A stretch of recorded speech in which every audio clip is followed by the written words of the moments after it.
시청자 여러분, JTBC 뉴스룸을 시작하겠습니다. 대통령실 출신 인사가 정부의 비판적인 언론을 고발하도록 보수 성향 시민단체를 사주했다고 말하는 녹취가 공개됐습니다. 실제 해당 단체는 정부 비판 보도와 관련해 여러 건의 고발을 했고 규탄 대회도 열어왔습니다. 먼저 유한을 기자가 그 녹취부터 들려드리겠습니다. 대통령실에서 시민단체와의 소통을 담당했던 김대남 전 시민소통비서관실 선임 행정관. 경기 용인갑 출마를 위해 대통령실을 나온 김 전 행정관은 지난 4월 총선 일주일 전 서울의 소리 측에 이렇게 말합니다. 서울에서 니네 고발하고 막 이런 거 있잖아. 시민단체. 국힘에서 한 거보다도 여기 시민단체에서 한 게 몇 개 있어. 더 나아가 본인이 고발을 사주한 거라고 주장하면서 구체적인 단체 이름까지도 언급했습니다. 그거 다 내가 한 거야. 아, 형님이? 내가 용산에 있을 때, 예, 우리 세민년이라고, 예, 그 진짜 정말 솔직히, 그 우리 저 보수 우파 플랫폼인데, 예. 신문도 광고도 많이 나오고. 그러면서 앞서 공개된 김건희 여사 공천 개입 주장 녹취에서와 마찬가지로 본인이 공천을 받지 못한 데 대한 서운함을 드러냈습니다. 그렇게 그날 치면서 그렇게 고발도 해주고, 백은종이도 고발해야지. 그 다음에 또 여사 난리쳤던 놈들도 내가 몇 군데를 고발을 해줬는데, 예. 야, 그런 나를 이렇게 밀어내냐. JTBC는 김 전 행정관의 입장을 들으려 여러 차례 통화를 시도했지만 전화기는 꺼져 있었습니다. 대통령실은 이와 관련해 입장이 없다고 밝혔습니다. JTBC 유한울입니다. 이 녹취에 등장하는 세민연은 윤석열 정부 출범 직후 꾸려진 곳으로 창립대회 땐 강승규 당시 대통령실 시민사회수석이 직접 축사를 하기도 했습니다. 그 뒤로는 실제 윤석열 정부를 비판하는 보도와 관련한 고발을 잇따라 했습니다. 계속해서 이승환 기자입니다. 김대남 전 선임행정관의 녹취에 등장하는 시민단체는 새로운 민심, 세민연입니다. 2022년 9월 행정안전부의 법인 설립 허가를 받았습니다. 법인 설립 직후 세민연은 MBC가 윤석열 대통령의 박미중 발언을 바이든 날리면으로 보도한 걸 문제 삼아 MBC와 박성재 당시 사장을 명예훼손 등 혐의로 검찰에 고발했습니다. 대한민국을 어지럽게 한 MBC를 고발하러 왔습니다. MBC 반드시 해체되어야 합니다. 세민연은 서울의 소리의 백은종 대표도 고발한 것으로 알려졌습니다. 반면 정부의 우호적인 내용의 신문 광고는 여러 차례 게재했습니다. 민노총 화물연대 강력 대처를 지지하거나 윤 대통령 취임 1주년을 축하하는 내용이었습니다.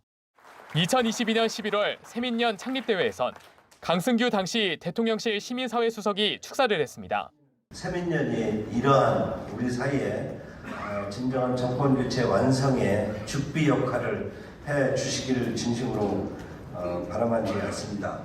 김 전 행정관은 지난해 이 단체의 지역 창립대회에도 모습을 드러냈습니다. 대선 때 조직국장을 하면서 세민연의 탄생을 같이 하였습니다. 그리고 지금은 우리 대통령실을 가장 지지해주는 정통 보수 우파 지지단체로 자리매김을 하였습니다.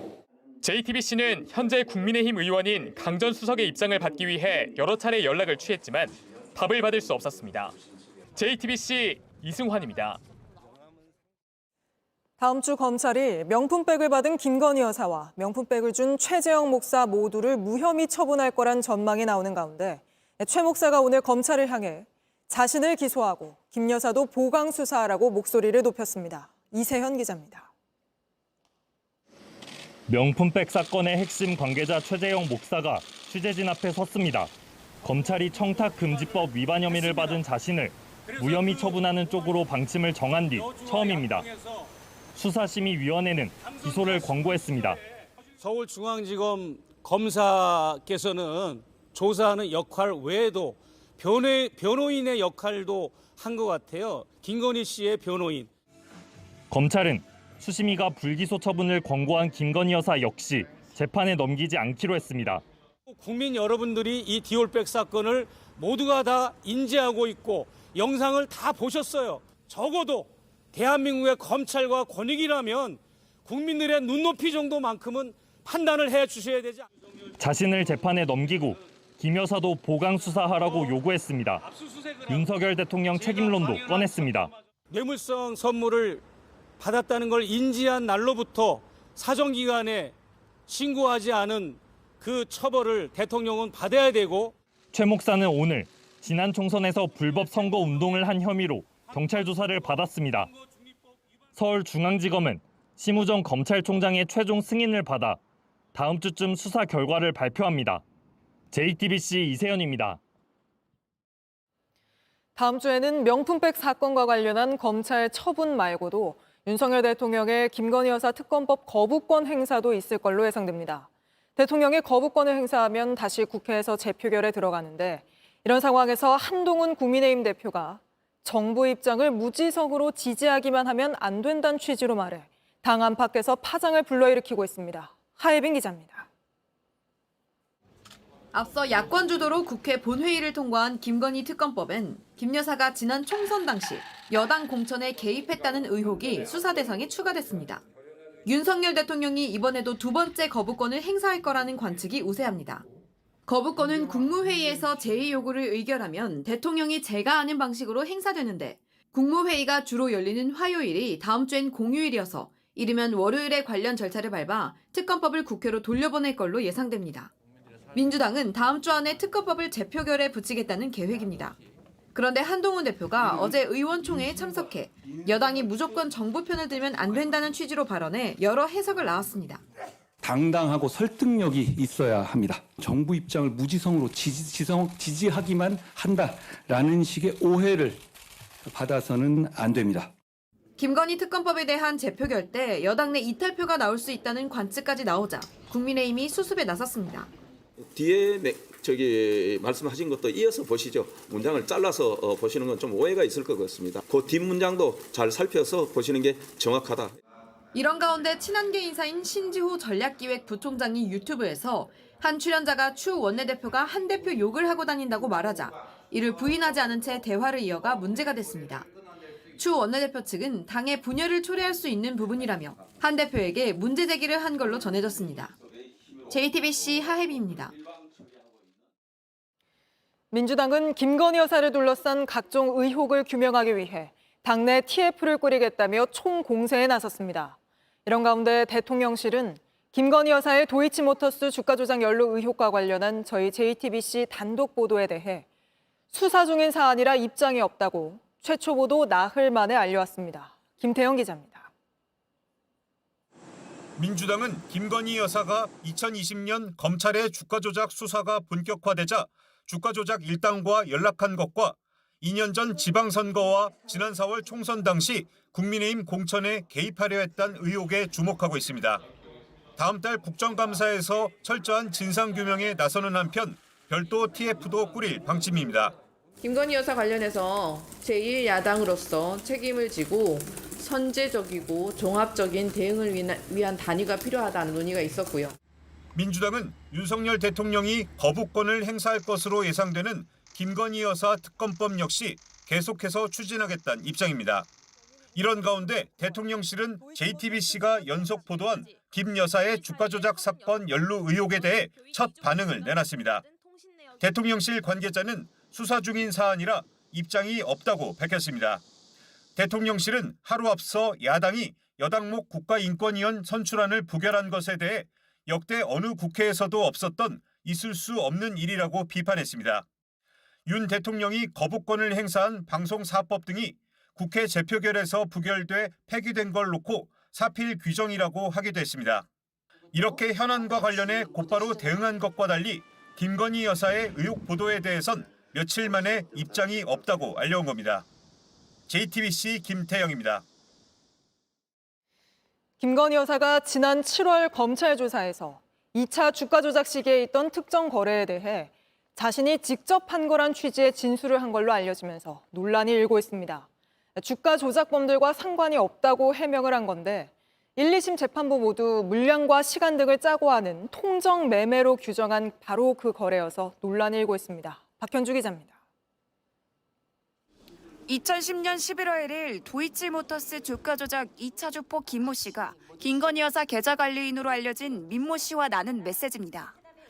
김 씨가 12시에 3,300원에 8만 개를 때려달라고 하자 민 씨는 준비시켜두겠다고 합니다. 21분 뒤 김 씨는 다시 매도해달라고 보냅니다. 7초 뒤 김 여사 명의의 계좌에선 도이치모터스 주식 8만 주를 3,300원에 매도하는 주문이 체결됩니다. 그런데 김 여사가 이 7초 매도에 대해 지난 7월 검찰 조사에서 자신이 판단해 직접 주문한 거래라는 취지로 진술한 걸로 알려졌습니다. 주가 조작 일당과는 상관없다는 해명입니다. 하지만 2달 뒤 2심 재판부는 김 여사 계좌에서 이뤄진 거래가 통정매매라고 봤습니다. 문자 후 같은 가격에 8만 주가 매도된 건 우연일 수 없다고 본 겁니다. 특히 권오소 전 도이치모터스 회장도 7초 만에 김 여사를 포함해 모두가 공모에 주문을 하는 건 불가능하다고 주장했지만 재판부는 받아들이지 않았습니다. 21분의 시간이 있었으니 준비할 시간이 충분하다고 판단한 겁니다. 다만 김 씨와 민 씨의 문자 이후 어떤 경로를 거쳐 최종 주문이 이뤄졌는지에 대해선 판단하지 않았습니다. 대신 구체적 주문은 실행자들 사이에서 이뤄진 후 결과를 보고하는 절차로도 진행될 수 있다고 했습니다. 주가 조작 선수들 사이 주문이 이뤄진 다음 김 여사에게 보고했을 가능성도 배제하지 않은 겁니다. 2심은 사실관계를 파악하는 마지막 단계입니다. 김 여사가 진술한 지 2달 만에 법원에서 정반대의 판단이 나온 만큼 논란이 예상됩니다. JTBC 박현주입니다. 10월 재보궐선거가 오늘 후보 등록 마감과 함께 본격 막이 올랐습니다. 취임 후 첫 선거를 치르는 한동훈 국민의힘 대표는 직접 인천을 찾아 지원에 나섰고 이재명 민주당 대표와 조국혁신당 대표는 전통 지지 기반인 호남에서 이른바 적통 경쟁을 벌이고 있습니다. 박사라 기자입니다. 인천 강화군수 보궐선거는 박용철 국민의힘 후보와 민주당 한연희 후보, 무소속 안상수, 김병현 후보의 4자 구도로 치러지게 됩니다. 한동훈 국민의힘 대표는 오늘 직접 인천을 찾아 지원 유세에 나섰습니다. 특히 국민의힘 경선 과정에서 당과 갈등을 빚자 탈당한 뒤 무소속으로 출마한 안상수 후보를 견제했습니다. 경선의 기회가 있는데도 당을 탈당해서 출마한 경우에 그건 주민들의 희망을 저버리는 행동이고 제가 당대표로서 이렇게 말씀드립니다. 복당은 없습니다. 한 대표가 취임한 이후 처음 치르는 선거인 만큼 성과를 내야 한다는 지적이 나옵니다. 야권의 전통 지지 기반인 전남 영광과 곡성에서 치러지는 군수 재선거에선 민주당과 조국혁신당의 주도권 경쟁이 치열합니다. 더불어민주당의 근원지이기도 하고 또 저희는 언제나 여러분들을 텃밭이라고 생각하지 않고 죽비라고 생각한다. 호남에서는 국민들께 누가 더 효도를 잘할지 야당끼리 경쟁합시다. 이재명 대표와 조국 대표가 호남 적자임을 공고히 할 기회인 만큼 한치도 양보할 수 없다는 분위기입니다. 이 밖에 보수세가 강한 부산의 금정구청장 보궐선거에선 윤희련 국민의힘 후보에 맞서 김경지 민주당 후보, 유재성 혁신당 후보가 단일화 여부를 놓고 신경전을 벌이고 있습니다. JTBC 박사라입니다. 경찰이 조국 대표를 공직선거법 위반 혐의로 검찰에 넘겼습니다. 지난 총선에서 딸 조민 씨가 학위와 의사 면허를 스스로 반납했다고 말한 걸 허위 사실이라고 본 겁니다. 조 대표 말고도 여야 의원 여러 명이 검찰에 넘겨졌는데 김휘란 기자가 보도합니다.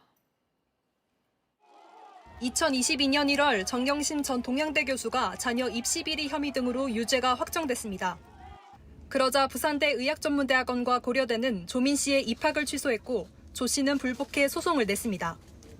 하지만 지난해 4월 1심 법원은 부산대 의전원의 입학 취소가 정당하다고 판결했고 조 씨는 3달 뒤 소송을 취하했습니다.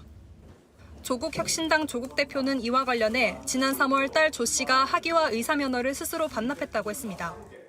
저희 딸은 그 국법을 존중하기 때문에 자신의 학위와 의사 면허를 스스로 반납했습니다. 리보크가 아니라 반납을 했다는 발런테러를 이 발언 때문에 조 대표는 허위 사실을 공표한 혐의로 경찰에 고발됐고 경찰은 지난 25일 학위와 면허를 먼저 적극적으로 반납하겠다는 요청이 없었기 때문에 스스로 반납했다는 발언은 사실과 다르다며 조 대표를 검찰에 넘겼습니다. 조 씨는 지난해 6월 면허를 반납하겠다고 했습니다. 하지만 보건복지부는 한 달 전 이미 취소 절차를 진행했고 조 씨의 의사와 상관없이 면허를 취소했다고 설명했습니다. 조 대표 측은 소송 절차가 남아있는데 조 씨가 스스로 소송을 취하했기 때문에 조 대표의 발언은 사실에 부합한다는 취지의 의견서를 냈습니다. 조 대표 외에도 국민의힘 서일준, 조지현 의원, 더불어민주당 양문석, 안도걸, 진선미 의원 등이 선거법 위반 혐의로 송치됐습니다. 지난 총선 선거법 위반 공소시효는 다음 달 10일까지입니다. 선거법 위반으로 100만 원 이상 벌금형이 확정되면 의원직을 잃게 됩니다. JTBC 김일환입니다. 서울대 등 수도권 대학교 연합 동아리에서 벌어진 집단 마약 투약 사건. 여기서 학생들뿐 아니라 현직 의사도 마약을 공급받은 걸로 드러났습니다. 이 의사는 심지어 마약을 투약한 날 환자 7명을 상대로 수술까지 했는데 문제의 의사는 서울 빅5 대형 병원에 소속된 안과 전문의였습니다. 한민정 기자입니다. 서울대와 고려대, 연세대 등 수도권 명문대생을 중심으로 구성된 연합 동아리는 사실상 마약 동아리였습니다. 회장 염 씨가 공급책이었습니다. 검찰 수사 결과 대학생들뿐 아니라 의사와 상장사 임원도 염 씨에게 마약을 샀습니다. 특히 이 의사는 서울 상위 5개 대형 병원을 말하는 빅5 가운데 한 곳에 경력 9년차 안과 전문의인 것으로 드러났습니다. 이 의사는 새벽에 엑스터시와 대마 등을 하고 병원에 나와 7명의 환자를 수술한 것으로 확인됐습니다. 엑스터시는 최장 하루, 대마는 일주일까지도 몸 안에 남기 때문에 마약 효과가 있는 상태에서 수술을 했다는 의혹도 나왔습니다. 해당 병원 측은 우리 병원 소속 의사가 맞다며 징계 절차를 진행 중이라고 밝혔습니다. 검찰은 환자들에게 피해가 없었는지 조사하는 한편 의사의 면허를 박탈하기 위한 절차도 준비 중입니다. 함께 구속 상태로 재판에 넘겨진 40대 상장사 임원 B 씨는 성관계를 대가로 20대 여성들에게 마약을 건넨 것으로 전해졌습니다. 검찰은 죄에 상응하는 엄정한 형이 내려질 수 있도록 하겠다고 밝혔습니다. JTBC 한민정입니다. 7개월 넘게 전공의들이 병원으로 돌아오지 않고 있고 의대생들 역시 수업을 거부하고 있습니다. 그런데 수업을 거부하면서도 2학기 국가 장학금을 신청한 의대생이 3,000명이 넘는 걸로 나타났습니다. 이희령 기자가 보도합니다. 올해 2학기 국가 장학금을 신청한 의대생은 모두 3,201명입니다. 대학별로는 조선대, 전북대, 고려대 의대 순입니다. 이전 학기들에 비해선 신청자 수가 절반 넘게 줄긴 했지만 의대생 대부분이 학교 수업을 거부하고 있는 상황에서 예상보다 많은 학생이 신청했다는 반응이 나옵니다. 2학기 국가장학금은 2번에 걸쳐 신청을 받았습니다.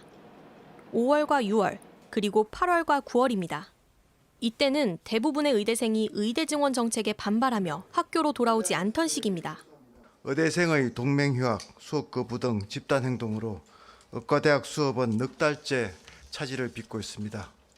교육부 관계자는 국가장학금은 신청 기한을 놓치면 안 되는데 의대 수업이 언제 재개될지 모르는 상황이니 등록을 위해 신청한 걸로 추정된다고 말했습니다.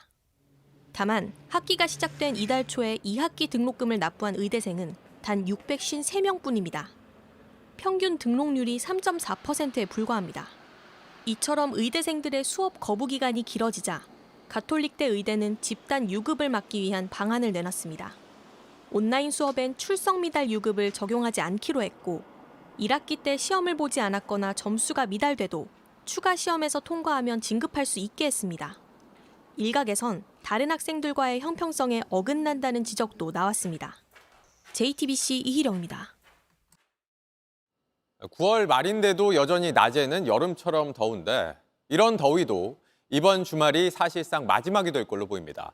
다음 주 10월 첫날부터는 기온이 뚝 떨어진다고 합니다. 이혜원 기자가 자세한 날씨 소식 전해드립니다. 은빛 억새 앞에서 세 자매가 서로 사진을 찍어줍니다. 풍경은 가을이지만 뜨거운 햇살 탓에 옷차림은 아직 여름입니다. 제가 또 한갑도 있어가지고 요번에 같이 밥도 먹고 하늘공원 걷자려서 왔습니다. 가는 여름을 조금 더 만끽하고 있는 중입니다. 오늘 낮 서울과 대구, 광주는 28도, 제주는 30도까지 오르며 평년보다 5도가량 높았습니다. 주말도 오늘과 비슷하게 덥겠습니다. 다만 10월 1일부터는 우리나라 쪽으로 찬 공기가 내려오면서 기온이 뚝 떨어집니다. 이 찬 공기가 우리나라에 아직 남아있는 따뜻한 공기와 충돌하면서 비구름대가 만들어져 징검다리 연휴엔 전국이 흐리겠습니다. 국군의 날인 1일은 수도권과 강원도를 중심으로 비가 내리고 2일은 강원 영동에, 개천절인 3일은 전남권과 경남권, 제주도에 비가 오겠습니다. 또 이때 태풍이 제주에 접근할 수도 있겠습니다.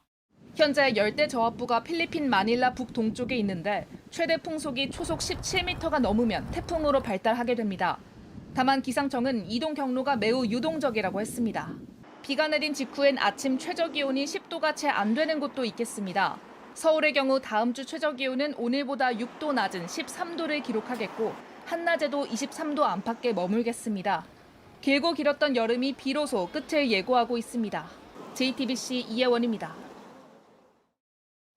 김장철을 앞두고 배추 가격이 급등하면서 배추를 싸게 파는 마트마다 오픈런 현상이 벌어지고 있습니다.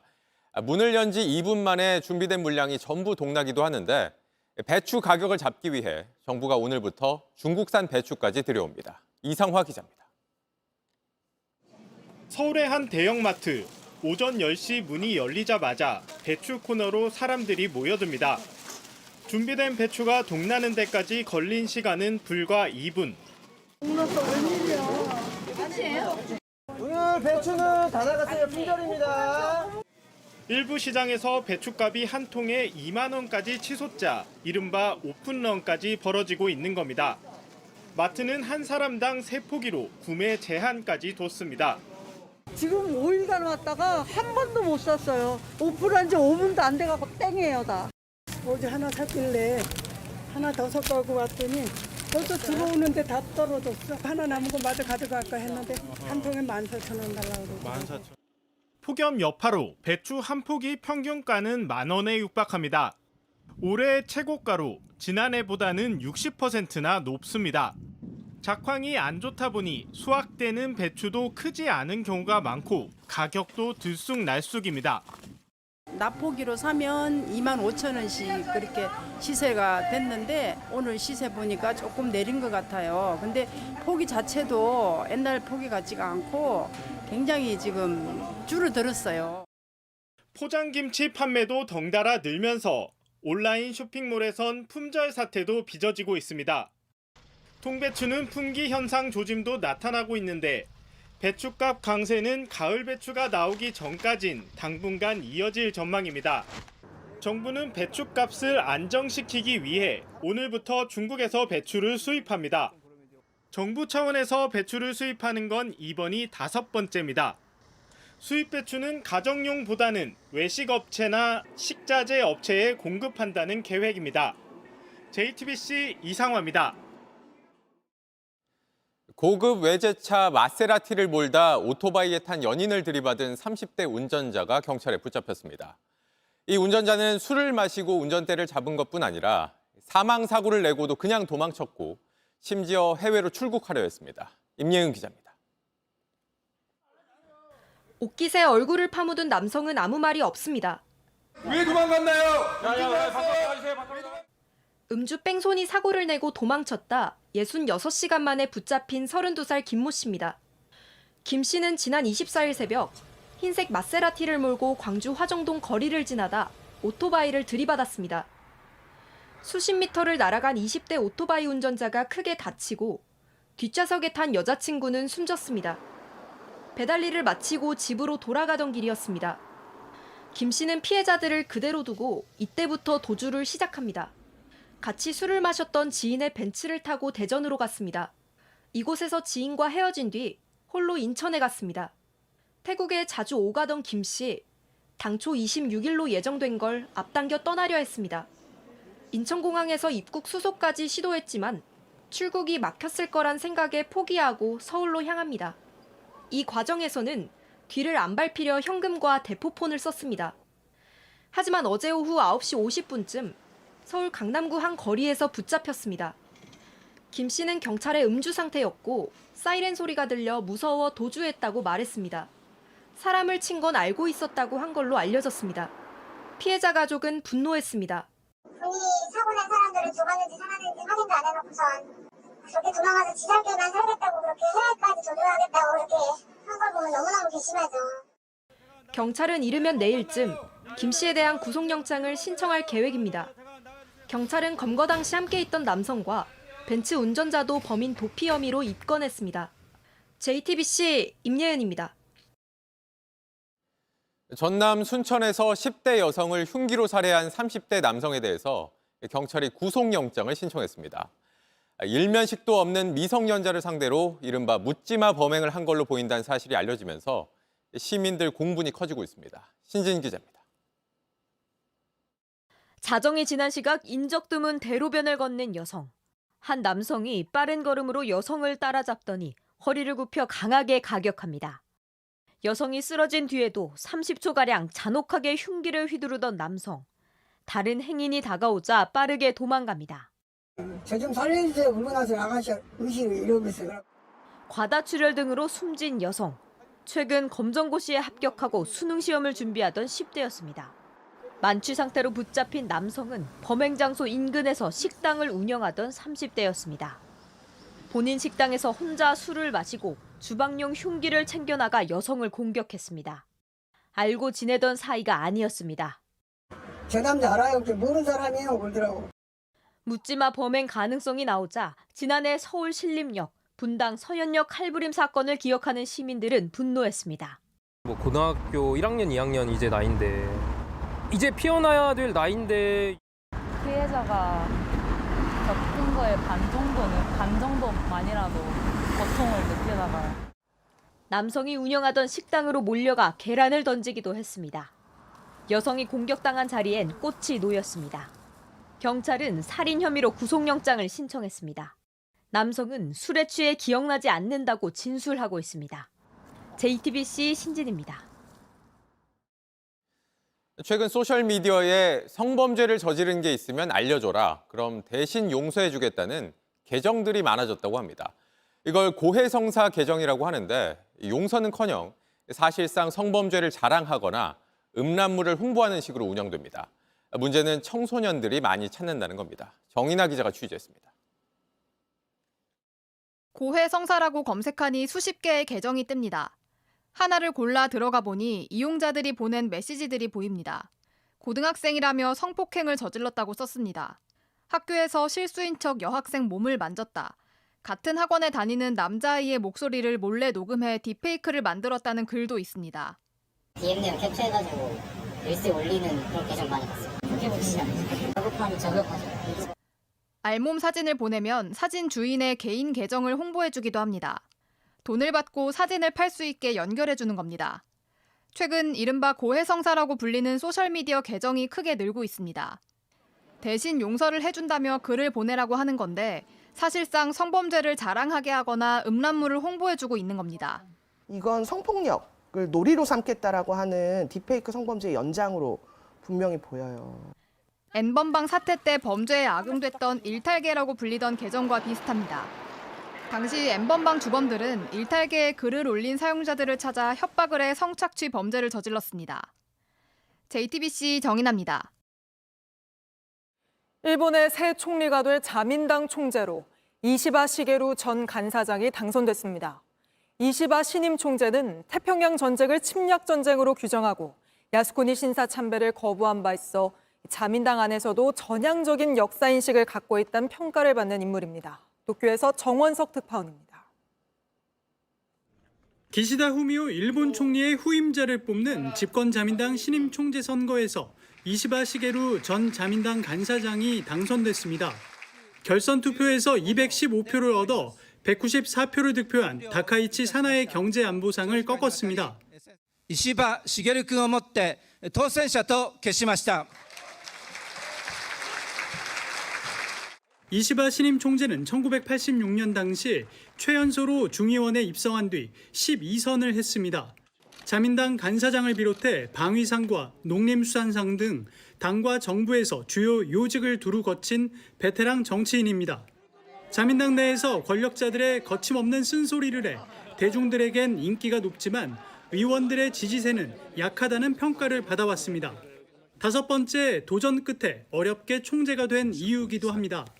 この日本国をもう一度皆が笑顔で暮らせる安全で安心な国にするために石破茂全力を尽くしてまいります。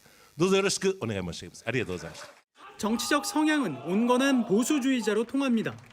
태평양 전쟁을 침략 전쟁으로 규정하고 야스쿠니 신사 참배도 거부했습니다. 과거사 문제는 한국이 납득할 때까지 노력이 필요하다는 입장을 내놓기도 했습니다. 다만 독도 문제에 있어선 일본 땅이란 생각이 확고합니다. 다케시마의 날 제정을 추진하기도 했습니다. 도쿄에서 JTBC 정원석입니다. 미국 석유 매장량의 4배 이상의 석유가 묻혀 있다고 추정되는 이른바 7광구의 개발권을 두고 오늘 한일 당국자들이 만났습니다.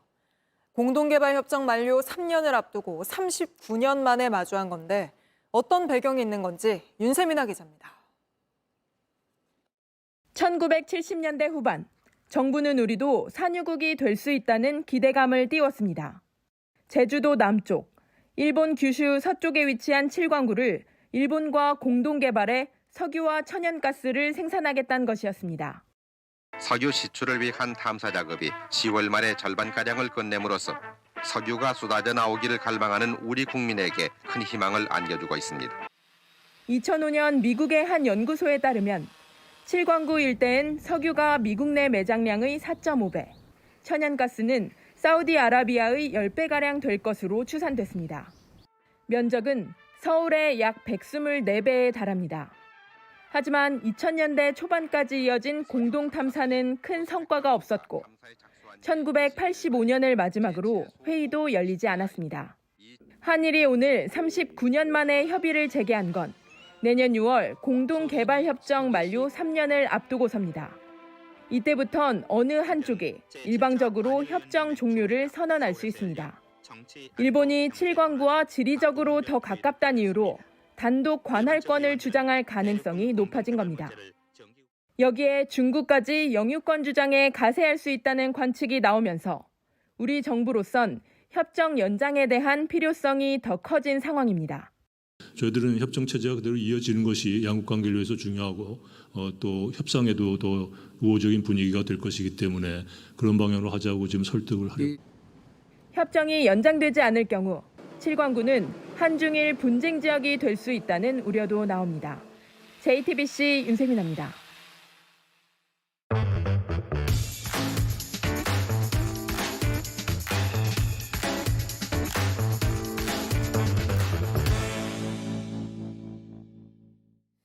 돌아온 비하인드 뉴스 시간입니다. 이성대 기자와 함께하겠습니다. 자, 이 기자 바로 볼까요? 네, 첫 번째 이슈 보겠습니다.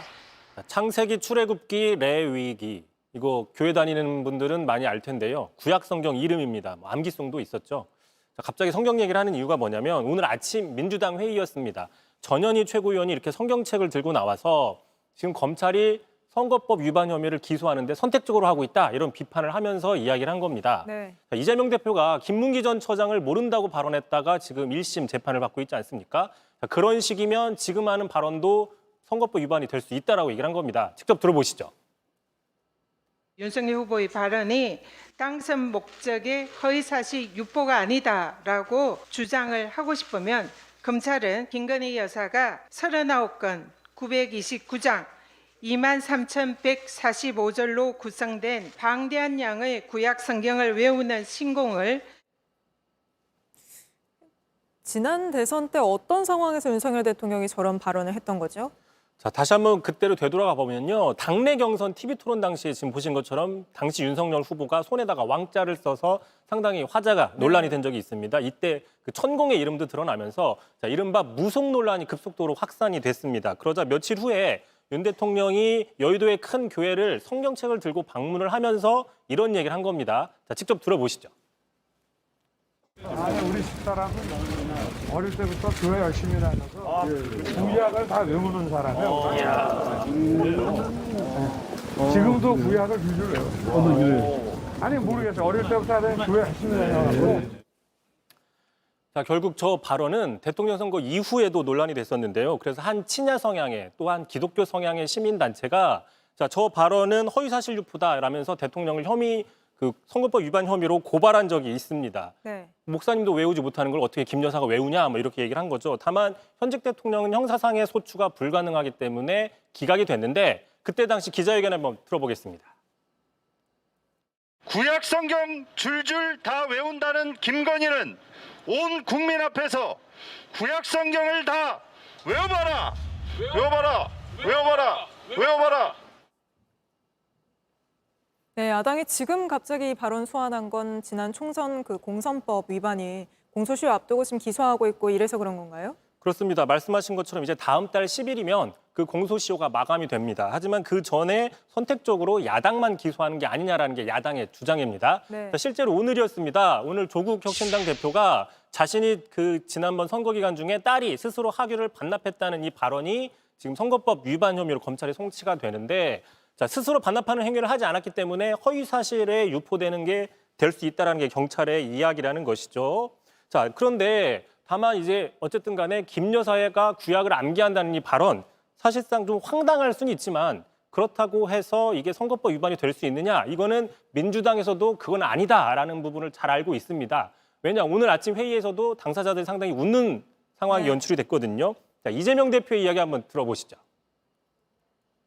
인식에 관한 것이고 종교 신앙에 관한 거라서 처벌 대상이 아닙니다. 근데 제가 이렇게 했으면 외우냐 못 외우냐 했으면 징역 한 5년쯤 하지 않았을까 싶은데요.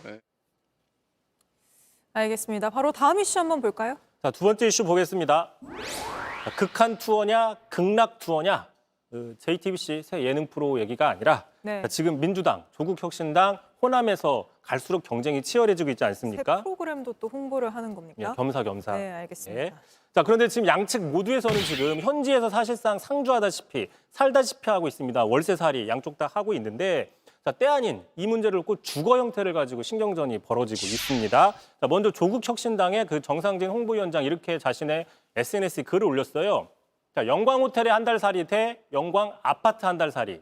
자, 같은 한 달 살이지만 이렇게 다르다라고 올린 겁니다. 네. 자, 그러자 민주당 측에서는 아까 그 한준호 최고위원 봤었죠? 이것은 한준호 최고위원, 민주당 측을 저격한 게 아니냐? 자, 그러니까 민주당은 호화로운 호텔에 살고 조국 혁신당은 소박한 아파트가 아니냐라는 프레임으로 공격하는 게 아니냐라고 반발을 한 겁니다. 민주당에서는 뭐라고 좀 반발을 했습니까? 그러자 당사자인 한준호 최고위원 곧바로 오늘 자신의 SNS에 이렇게 글을 올렸어요. 자, 조국 혁신당에서 자신더러 영광의 호텔살이 한다고 저격을 했다. 하지만 이 아파트는 불과 최저 6만 원밖에 안 되는 것이고 한 달 사는데 오히려 아파트를 얻는 게 더 문제가 된다라고 지적을 했습니다. 그렇더니만 또 논란이 되자 아까 그 홍보위원장은요. 자신의 SNS에 자, 나는 대표는 방에 에어컨도 없는 아파트에 살고 있고 나는 호텔에 산다라고 얘기한 건데 민주당을 이게 저격한 게 아니라는 거군요. 그렇게 해명을 한 겁니다. 한준호 최고나 민주당을 얘기한 게 아니라 자신과 자신의 대표를 이야기한 거다라고 해명을 했지만 자, 그러다 또 민주당 측에서는 조국 대표의 월세 아파트에 에어컨 사진이 있다라고 증거를 제시하면서 해명이 좀 제대로 되지 않았다라고 반박을 이어가고 있습니다. 네, 알겠습니다. 오늘은 여기까지 들어보겠습니다. 이성대 기자였습니다. 네, 다음 소식입니다. 대구에는 버드나무 중에서도 유독 크고 우람한 왕버들로 유명한 자연 하천이 있습니다. 그런데 하천 주변 나무들이 갑자기 100그루 넘게 잘려나가면서 주민들 반발이 크다고 합니다. 어찌된 일인지 윤두열 기자가 취재했습니다. 잔잔하게 흐르는 하천에 물고기떼가 지납니다. 그 옆으로 나무들이 빼곡합니다. 깊은 산속 같아 보이지만 아파트 바로 옆 도심입니다. 생태가 잘 보존돼 대구의 마지막 남은 자연하천으로 불리는 동하천입니다. 원시 생태계가 아닌가 싶을 정도로 그런 비주얼이 보이거든요. 다른 동네에 가면은 엄마 이런 걸 볼 수가 없어요. 맞아. 그런데 고개를 돌리니 황당한 광경이 펼쳐집니다. 밑동이 잘린 나무 기둥이 쌓여 있습니다. 100그루가 넘습니다. 한때 보호수로 지정되기도 한 왕버들 군락인데 다른 쪽에선 나무를 베고 있는 겁니다. 오랫동안 이 자리를 지키고 있어서 둘레가 한 나름이 넘는 나무도 이렇게 잘려 나갔습니다. 나무를 자른 동구청은 물 넘치는 걸 막기 위한 공사라고 했습니다. 주민들은 이해할 수 없다는 입장입니다. 이 구역은 홍수가 난 적은 없습니다. 그래서 직접적으로 주민들이 피해를 받은 적도 없고 하천 바로 옆 공간이 충분해 물이 불어도 사람 사는 곳까지 넘친 적은 없습니다. 구청에서도 이걸 알고 있었습니다. 그럼 왜 공사하냐고 물었습니다. 소잃고 약간 고쳐서 뭐 하겠습니까? 그 전에 공사를 해서 재난을 항상 안 나도록 준비를 하는 것이 저희들 일이거든요. 계획대로라면 모두 579그루가 사라집니다. 하천 앞 안내판엔 아름다운 하천 환경을 위해 공사한다고 적혀 있습니다. JTBC 윤두열입니다. 미국 남동부에 최대 풍속 200km가 넘는 강풍을 동반한 괴물급 태풍이 상륙했습니다. 강한 비바람에 피해가 잇따르면서 곳곳에 비상사태가 선포됐고 강제 대피령까지 내려졌습니다. 백민경 기자입니다. 바닷물이 다리 위 차량을 덮칩니다. 이 다리는 몇 시간 후 폐쇄됐습니다. 강한 바람에 비가 흩날리고 사람이 서 있기 어려울 정도입니다. All right, in the Big Bend area, Hurricane Helene is packing a punch right now. 허리케인 헐린이 미국 동남부를 덮치며 피해가 속출하고 있습니다. 헐린은 상륙 직전 최대 풍속 시속 192km를 기록하면서 3등급으로 바뀌었고 다시 최대 풍속을 고쳤으며 4등급 허리케인으로 상륙했습니다. Currently making landfall in Taylor County. It is a Category 4 storm with maximum sustained winds of 140 miles per hour. 비바람에 휩쓸려 최소 3명이 숨지고 플로리다주에서만 110만 가구가 정전됐습니다. 플로리다주도 텔레시를 비롯해 게인스빌, 템파 등 저지대에는 강제 대피령이 내려졌습니다. 공항이 폐쇄되고 근처 고속도로 주유소도 모두 문을 닫았습니다. 바람의 영향권이 555km에 달하면서 플로리다주뿐 아니라 조지아주, 노스캐롤라이나주, 사우스캐롤라이나주, 버지니아주까지 비상사태가 선포됐습니다. 보통 허리케인은 내륙으로 이동하면 약해지지만 이번에는 빠른 속도로 관통하며 피해를 키울 수 있다는 전망입니다. Especially along the southern Appalachians, we're expecting catastrophic and life-threatening flooding and flash flooding and urban flooding and the potential for widespread landslides in these areas. 헐린은 지난 6월 이후 8번째 허리케인으로 올해 바닷물이 기록적으로 뜨거워지면서 허리케인 발생 빈도가 늘고 있습니다. JTBC 백민경입니다.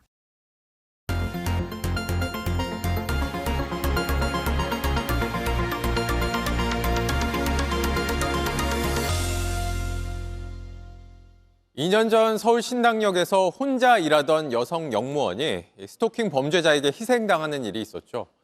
이후 영무원들 안전을 위해 2인 1조로 일할 수 있게 하기로 했지만 현장은 달라진 게 없습니다. 밀착 카메라 정희웅 기자가 여전히 혼자 일하고 있는 영무원을 동행 취재했습니다. 오전 8시 서울 지하철 9호선 봉은사역. 하루 평균 3만 6천 명이 오가는 곳입니다. 출근길 붐비는 승강장에서 안전관리를 하는 1년차 영무원 찬영 씨. 한 줄로 타주세요. 승객들이 다 내린 뒤에는 앞쪽으로 뛰어가 수신호를 보냅니다. 에스컬레이터에서 막 뛰어서 오시고 들어가신 경우가 있는데 이제 그런 사람 없다 뭐 이런 개념으로. 지하철이 안 올 때 잠깐 인터뷰를 하는데 대답하는 중에도 민원 전화가 이어집니다. 출발할 때 하드를 못 짚고 내렸다 이런. 네, 봉은사역 고객안전원 김우다. 곧바로 뛰어 올라가는 찬영 씨. 개찰구 밖으로 나가지 못하는 승객 민원을 처리하고 다시 승강장으로 내려갑니다. 이런 식으로 왔다 갔다 이제. 또 다른 승객의 민원. 지금 온 전화 같은 경우는 그냥 여기만 있지 말고 저쪽에도 있는 게 좋겠다라고 하셔가지고 절로 넘. 양쪽 승강장 모두 서서 안내를 해달라는 건데 혼자 근무 중인 찬영 씨로선 난감할 수밖에 없습니다.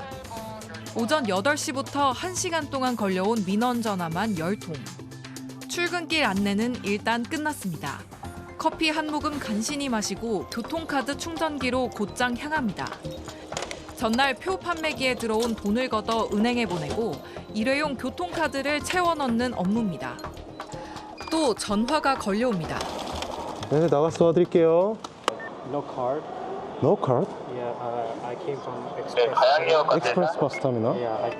영무원이 혼자서 근무하는 건 승객들에게도 위험할 수 있습니다.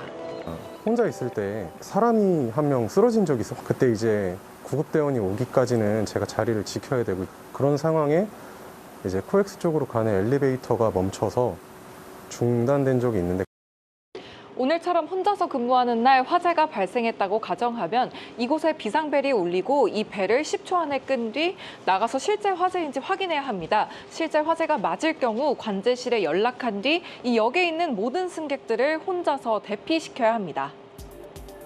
정해진 식사 시간도 없습니다. 점심시간 그 식사 지원 언제쯤 오시는지 13시 50분이요? 알겠습니다. 감사합니다. 혼자 근무인 날은 다른 역 직원이 잠시 와주어야 밥을 먹을 수 있습니다.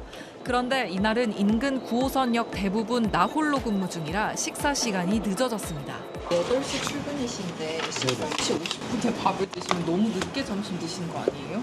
근데 이제 사람이 없으니까 어쩔 수 없는 것 같아요. 2인 1조 근무 원칙이 깨지는 이유는 결국 인력 부족입니다. 동료가 초과 근무로 생긴 휴가를 쓰거나 의무적으로 받아야 하는 교육 일정으로 자리를 비우면 채워줄 사람이 없는 겁니다. 매주 하루 이틀은 무조건 나홀로 근무를 한다는 게 현장 직원들의 설명입니다. 9호선 선정능력 상황도 살펴봤습니다. 역시 혼자서 근무하고 있던 유가희 씨. 현장 순찰 중 선로에 들어갈 땐 2명이 들어가라는 문구가 보입니다. 이제 만약에 승객이 선로에 휴대폰이나 뭐 그런 귀중품 빠뜨리셨을 때 저희 들어가서 작업 주워 오는데 이제 1인으로 할 때가 대부분이라서 그럼 이거 이 안전을 확인한다는 이 문구를 볼 때마다 무슨 생각이 드세요? 사실상 뭐 그냥 붙여만 놓은 그런 문구라서 그냥 문자 이상의 의미는 사실 없다고 해요. 근무 여건은 이렇게 열악한데 사고가 나면 뒷감당은 영무원 몫입니다. 이제 혼자 순회를 하다가 취객이 저를 이제 폭행을 해서 발가락이 골절되는 사고가 있었어요. 그때 좀 오래 쉬었어야 됐는데 아무래도 제가 쉬면은 옆근무자들이 1인 근무를 조금 많이 했어야 됐다 보니까 취재 후 9호선을 관리하는 회사에 현장 상황을 알렸습니다. 회사 측은 인력 부족은 알았지만 정확한 상황은 잘 몰랐다면서 해결 방안을 논의하고 있다고 밝혔습니다. 한 역에 영무원이 최소 2명이 근무해야 하는 이유 보신 것처럼 명확합니다. 한 명이 감당하기에는 너무 많은 일들이 동시에 일어나기 때문이죠. 승객과 직원 모두의 안전을 위협하는 이 나홀로 근무 하루빨리 개선돼야 할 겁니다. 밀착 카메라 정희윤입니다. 남은 2경기를 모두 이겨도 가을 야구에 못 갈 수도 있다. KT와 SSG의 운명이 딱 이 상황인데요. 정규 시즌이 끝나고도 승률이 똑같으면 두 팀은 추가로 5위 결정전을 치러야 할지도 모릅니다. 홍지훈 기자입니다. SSG 오태곤이 때린 타구가 3루 라인을 따라 아슬아슬하게 굴러갑니다. 그 사이 3루에 도착한 주자 한유섬이 공을 향해 손으로 부채질을 하고 입으로 바람을 붑니다. 간절함이 하늘에 닿았는지 파울이 아닌 내야 안타가 됩니다. SSG 선수들에게 안타 하나, 점수 하나가 절실할 수밖에 없습니다.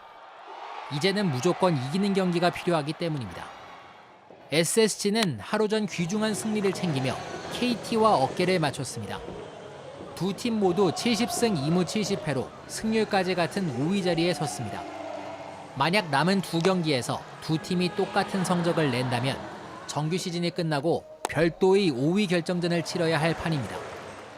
만약 5위 결정전이 필요하다면 와일드카드 결정전 하루 전인 다음 달 1일 열립니다. 두 팀은 올 시즌 맞대결 전적마저 8승 8패로 우열을 가리지 못했습니다. 가을 야구 마지막 티켓 5위를 향한 두 팀의 막판 스퍼트에 관심이 쏠릴 수밖에 없습니다. SSG는 오늘 경기가 없는 가운데 KT는 키움전에 모든 것을 걸었습니다. KT 이강철 감독은 지금은 그 다음을 생각할 여유가 없다. 오늘 이기고 봐야 한다고 말했습니다. 그 절박함을 알고 있는지 KT의 장성우는 1회 말 석점 홈런으로 포문을 열었습니다. JTBC 홍지웅입니다.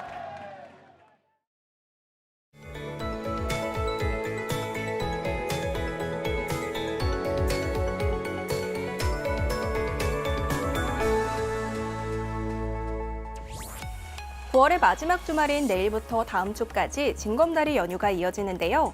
주말 동안은 여전히 낮더위가 계속되면서 한낮엔 여름 옷차림이 어울리겠습니다. 다만 다음 주에는 기온이 점차 떨어지겠고요. 10월이 시작되는 국군의 날부터 급격히 쌀쌀해지겠습니다. 특히 수요일 아침에는 12도까지 뚝 떨어지는 만큼 본격 가을 외투를 준비하시는 게 좋겠습니다. 오늘 많은 비가 내린 강원 영동 지역은 내일까지 많게는 100mm 이상의 비가 더 쏟아지겠는데요.